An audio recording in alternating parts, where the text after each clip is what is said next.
اور عذاب کا ذریعہ اور سبب تو بنتا ہی ہے، اور اس کی سزا اللہ پاک دنیا میں بھی دے دیتے ہیں۔ یہی وجہ ہے کہ بنی اسرائیل کے عابد کو اللہ نے ختم کرنے کا حکم دیا، جس نے پل جھپکنے کی بقدر بھی نافرمانی نہیں کی تھی۔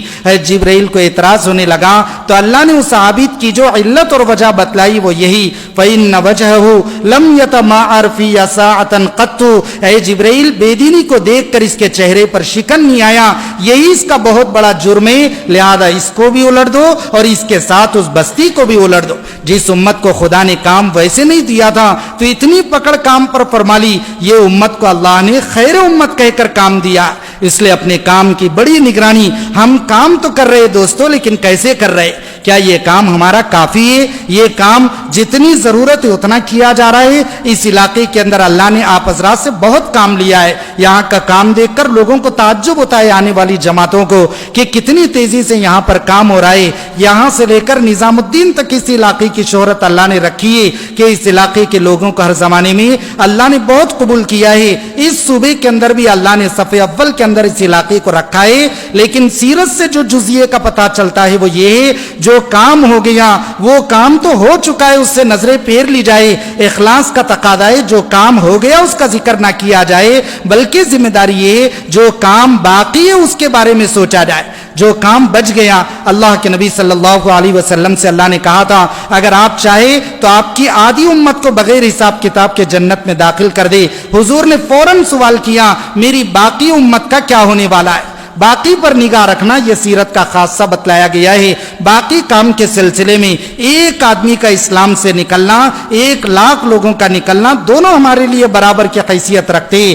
ایک آدمی بھی زمین پر اہمیت کا حامل ہے، اس لیے محنتوں کو بڑھانا، قربانیوں میں اضافہ کرنا، رسمی طور پر دوستو کام کرنے سے کام نہیں چلتا ہے۔ ہم اپنی مقدار محنت کا جائزہ لیں، کتنے سال کام کرتے کرتے گزر گئے، کتنے سالوں میں کتنا اضافہ ہوا ہے، پرسنٹیج کے اعتبار سے خروج کتنا بڑا، مقامی محنت کتنی بڑی۔ جب ہم آگے نہیں بڑھیں گے تو پیچھے کی طرف چلے جائیں گے۔ مولانا صاحب رحمۃ اللہ علیہ کہتے تھے محنت اور کوشش کر کے اگر تم نے ایک قدم آگے نہیں بڑھایا تو سمجھ لینا تم ایک قدم ضرور پیچھے گر جاؤ گے۔ جو آگے نہیں بڑھتے تو وہ پیچھے گر جاتے، اور اگر خروج تو چل رہا ہے لیکن مقامی کام نہیں چل رہا ہے تو سمجھنا چاہیے جس کے قدم مقامی کام پر نہیں جمتے ہیں وہ ساتھی پرانے ہونے کے باوجود تھوڑے دن کے بعد وہ نئے ساتھی بن جاتے، نئے ساتھیوں میں ان کا شمار ہو جاتا ہے جن کا مقامی کام چھوٹ جاتا ہے۔ اس لیے دوستو مقدار محنت کو بڑھانا، یہ زمانہ فتنوں کا زمانہ چل رہا ہے، روز مرہ ایک ایک عذاب اللہ کا متوجہ،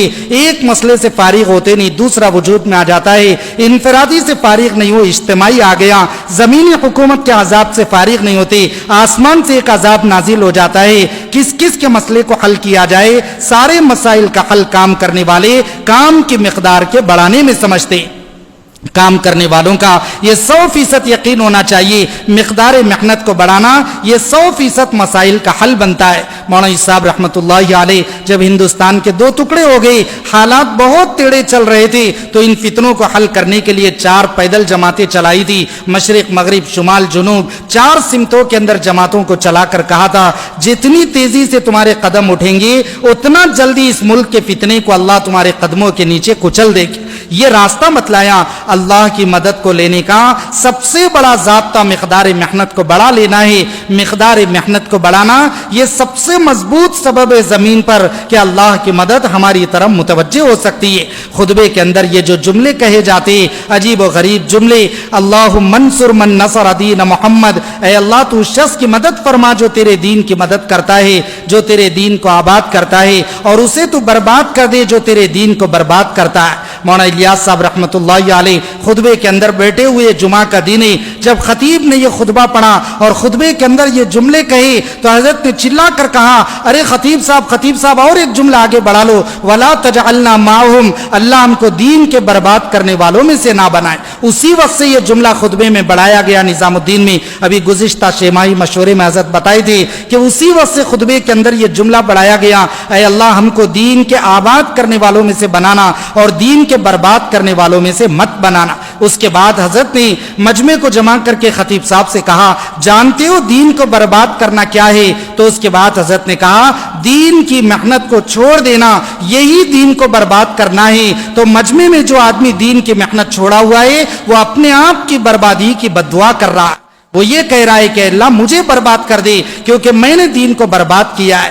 دین کی محنت کو چھوڑ دینا یہ دین کو برباد کرنا ہے، اور دین کی محنت کرنا یہ دین کا مدد اور یہ دین کو آباد کرنا بتلایا گیا ہے۔